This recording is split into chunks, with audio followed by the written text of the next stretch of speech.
Hey everyone!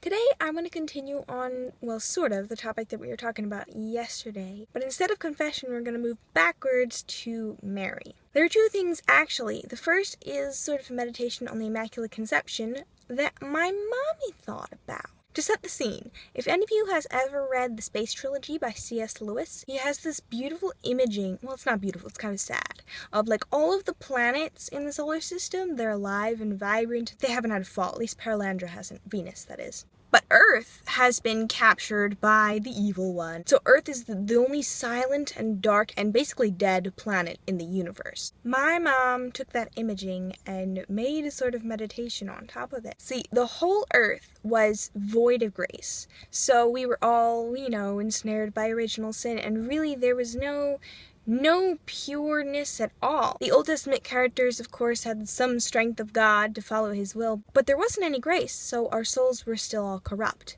Now, of course, Jesus, God-made man, came to earth to intercept the evil cycle of bad original sin, and so to bring forth our redemption and give us the possibility of the reuniting with God. But he needed a nice place to land in this dark and slimy earth there was. So throughout all the murk and slime and blackness that our earth was from outer space, just imagine it from outer space, all of a sudden this comet light thing shoots down from the sky, pummels toward the earth. And as it gets closer and closer and closer, you're starting to see a little more zoom up of the earth, but it's all black still.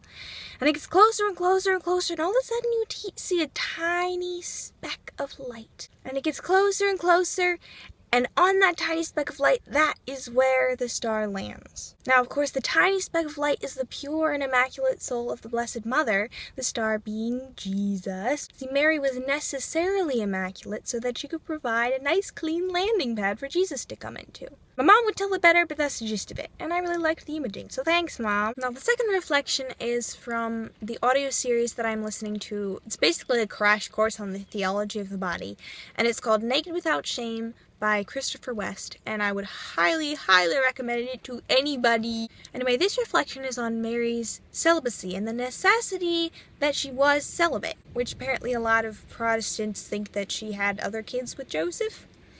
No. Not only do we know this by church teaching, which they wouldn't accept, but we also know this by, well, common sense, if you really understand the things that were going on. Now, first of all, virginity and celibacy in the eyes of Pope John Paul II were not the same thing. Virginity didn't mean just that you never had sexual intercourse. It just meant how close you were to God. Like, a virgin was someone who was very close to God. I think I'm interpreting this right. So when we say the Blessed Virgin Mary, we're not necessarily just saying, oh yes, this wonderful person who never had sex and had a baby anyway. We are actually indicating her profound closeness to God himself, because she was perfect. Next, the sacrament of marriage. This is not merely a union between a husband and a wife. It's the symbolism, but much more strongly than a symbolism, of the relationship between Christ and his church, and how incredible that will be.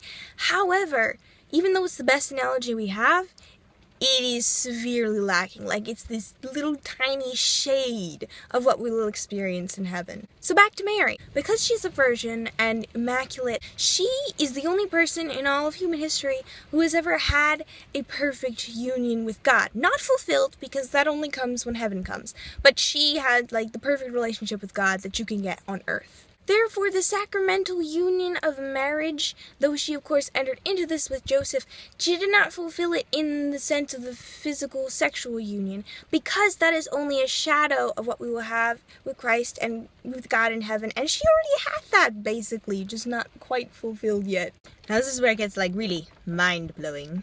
The Blessed Mother had the heavenly marital union in that she was in perfect union with God, and of course fulfilled out her vows of celibacy. In the same time, she was also engaged in the earthly marital union with Joseph, even though they did not fulfill this union sexually. Now, these two celibates, that is, awaiting the heavenly marital union, were engaged in an earthly marital union.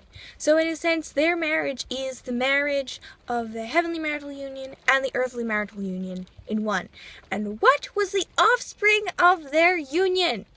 Jesus Christ, God and man, the marriage of heaven and earth. What? Now, a lot of people will say that Joseph really didn't have anything to do with this, but he did. Mary and Joseph both had to cooperate with God in their own separate ways because they were in a marriage and they both had to fulfill their roles as man and wife in the marriage. You need to listen to the recording to really understand this, but basically the wife is the receptor of love and the man is the giver of the love. So Mary said to the angel, "Let it be done unto me," because she was always the receptor of the gift. But Joseph didn't say anything when the angel came to him in his dream, his little enunciation.